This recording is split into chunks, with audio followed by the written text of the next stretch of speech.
Developing story that we're going to start our show with. Forward Jonathan Kuminga, he headlines a group of restricted free agents. As reported by Shams, the Warriors have been in contact with several teams, but have not received an offer to their liking on a sign-in trade here for the fifth-year swingman. And this is all very important because the Golden State Warriors, look at this, they're the only team this offseason that is yet to make a single move, a single acquisition for a player with NBA experience. So for the latest on Kuminga, we're joined by the duo who broke the news this morning. Of course, our senior insider, Charania, is here. And for the very first time, we say hello to our new Warriors reporter, Anthony Slater. Anthony, welcome. We're really excited to have you here. Yeah, I'm pumped up. We're pumped up, and we kind of wish that we were maybe doing this over a drink in your backyard right now. But we're really excited to have you. Shams, I'm going to start with you. What is the latest with Kuminga and his contract negotiations here with Golden State? Malika, this is turning into a battle of control over the short and long-term future of Jonathan Kuminga as a Warrior or otherwise. I'm told the Warriors presented Jonathan Kuminga with a 2-year, $45 million offer that contained a team option in the second season, as well as him forfeiting a built-in no-trade clause as part of the deal. So far, Jonathan Kuminga has declined all of the Warriors' offers. He has said no, and the theme for the Warriors right now is Jonathan Kuminga appears to want to control his destiny moving forward with two routes here. One being the qualifying offer that we see right there. He's saying he could bet on himself all day. That has an October 1 deadline, 1 year, $7.9 million. And if his mindset is about continuing to get power over his future and controlling his future, that would allow him to have a no trade clause next season. It would also give him access to unrestricted free agency in the summer of 2026. The other route for Jonathan Kuminga is sign-in trades. The Phoenix Suns and Sacramento Kings have both had interest in him, have given him offers up to about 4 years, $90 million, have given him a player option as well, have also promised him a starting role, guaranteed minutes, and control over his future with that player option. But clearly, the Warriors, as of right now, have shunned all sign-in trade offers. So right now, what we see is a stalemate between both sides, is both sides at a crossroads for a player that clearly believes that he has not been given the full amount of opportunity in Golden State. Clearly, he has a high level of self-belief right now. Yeah, I mean, we saw that in that social media post. There's a lot of options here is what I'm hearing that's on the table for Jonathan Kuminga. So, Anthony, you've been around this team throughout Kuminga's entire tenure, his entire time with this roster. Do the Warriors, because I hear confidence coming from Kuminga, do the Warriors feel confident that they will eventually reach a deal here? Yeah, for sure. They've been pretty firm in the last few days saying, there's a reason why it's called restricted free agency and not unrestricted free agency. They kind of, hold the leverage on his future, and their preferred path clearly is the offer they put on the table. It's short term, it's tradable. That's how they pitched it to Kuminga even, because it's something they could maybe trade in January at full value. But they say regardless, their stance is that as of right now, they're shutting down sign and trade talks. They found nothing appealing there.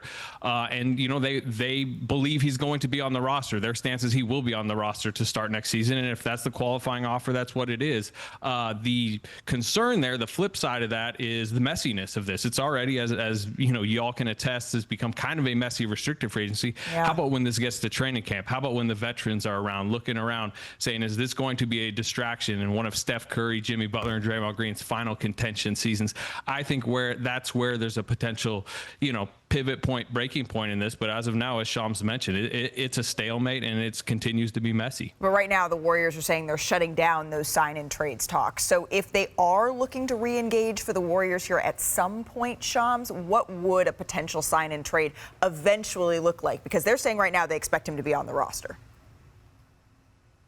Malika, the Warriors have been defiant. They want a good player. They also want an unprotected first-round pick, a good first-round pick. The Sacramento Kings, I'm told, have actually offered a first-round pick in those conversations. There's been a conditional first-round pick as well as a potential rotation player as well. But the Warriors have wanted the Sacramento Kings to give them an unprotected, fully first-round pick. The Suns, on the other hand, do not have a first-round pick to trade, so their deal would likely look at 1 or 2 rotation players and second-round draft compensation. The Warriors, though, do not want bad salary in return. They don't want players that they feel don't have the value moving forward that Jonathan Kuminga could have. So clearly, their asking price has not been met in these potential offers. There's still about a month and a half, 2 months left before Jonathan Kuminga has a real decision to make with that October 1 qualifying offer. Okay, so it sounds like there is a whole lot still on the table that Jonathan Kuminga and the Golden State Warriors need to come to an agreement on. Fellows, thank you so much. We'll continue to monitor the situation. And Slater, we really, really are very lucky and excited to have you here at ESPN, you and your enormous podcast mic. All right, let's take a look at this. Over the last 2 seasons, Jonathan Kuminga averaged just over 17 points on 51% shooting in 56 starts. Those numbers did fall to 14.6 points a game on 48% shooting in the 65 games Kuminga came off of the bench here. We have seen it in spurts. When Steph Curry was out in the playoffs last year, Kuminga rose to the occasion. This has been a constant tug of war between this player and this frame. How much this might impact Golden State, having this really talented player, his contract hanging over a team that has a core of Steph, of Draymond, of Jimmy, that have all said this is the last hurrah, and by the way, are all over 35 years old. What do you think? It's a bad look. It's a bad look on the Warriors, in my opinion, Malika. One, because, I get it with the information that Jonathan Kuminga is saying he's going to bet on himself. But it's hard to walk into a locker room and bet on yourself when a coach has shown you time and time again that at any given time he could pull you out of the rotation. That's number one. Number two, why not let this man go be great, and why are you holding him hostage and from going to another team and assigning a trade if it's the Phoenix Suns or the Sacramento Kings that have up to $90 million on them? Yes, you want great value back for him, but while he's in your organization, you're not valuing him as if he's that type of player. And I'm looking at a Jonathan Kuminga who I believe his ceiling is very, very high. His peers feel the same way. And I just don't understand what a guy that you drafted with the number 7 pick that's been showing you signs and that's been developing. He never comes in the training camp out of shape. We never question how hard working he is. He's gotten better every single season. What is the deal? Well, the one thing that's really interesting, the Warriors are getting only offers from Pacific Division foes. They have not done a trade with the Kings since 1991. I believe that was a Mitch Richmond, Billy Owens trade, if I'm not mistaken. They haven't done anything with the Suns since 2013. So it may not be that attractive for the Warriors to send this guy to a Pacific Division foe. Right. And if you look at what the Kings are offering, they're offering Malik Monk and they're offering a protective first.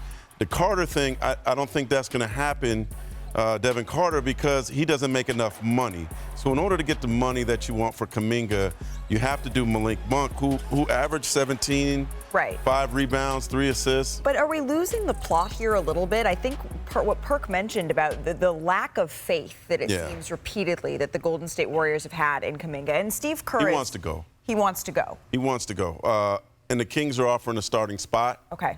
Power forward next to Keegan Murray, next to Sabonis.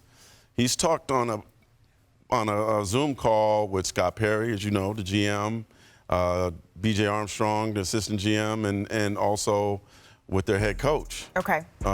So he's in. Right. He wants to go there, but I think that first, the Warriors don't like the first.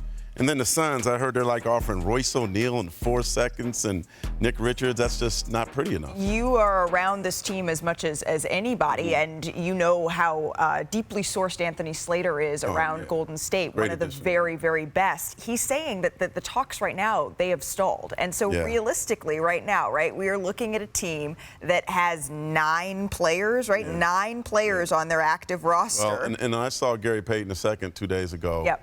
And I'm like, what's going on? He's like, waiting on JK. Right.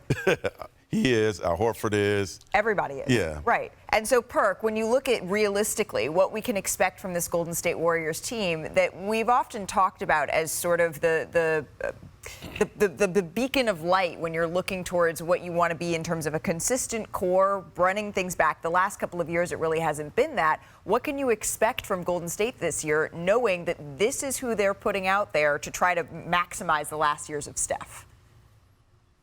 Well, the way that this is trending, I'm not expecting greatness, right? They traded for Jimmy Butler at the trade deadline to come in and give Steph Curry life. He did that. Now you want to go into training camp not only healthy, but having those guys be able to get the reps on the floor, but you want to go into training camp with no distractions. Right. You want to go into training camp with the hopes of building team chemistry. Think about the Warriors and where they've been over the last 2 to 3 years, right? It's been the Klay Thompson drama, the beef with the organization. Can Steph finally come into the season without drama, where it's solely focused on basketball in that locker room? If they don't address this Jonathan Kuminga situation, then again, they're going to be entering another season with one of the greatest players to ever play the game of basketball with not that much time left, with drama, instead of focusing on basketball and hitting the ground running. And I think the Warriors have proven over the last couple of years that it's been really, the two timeline thing has been really hard for them to master. They haven't quite found a way to bring along young talent in a way that is fair and also reflective of the talent that they have in someone like Jonathan Kuminga. I'm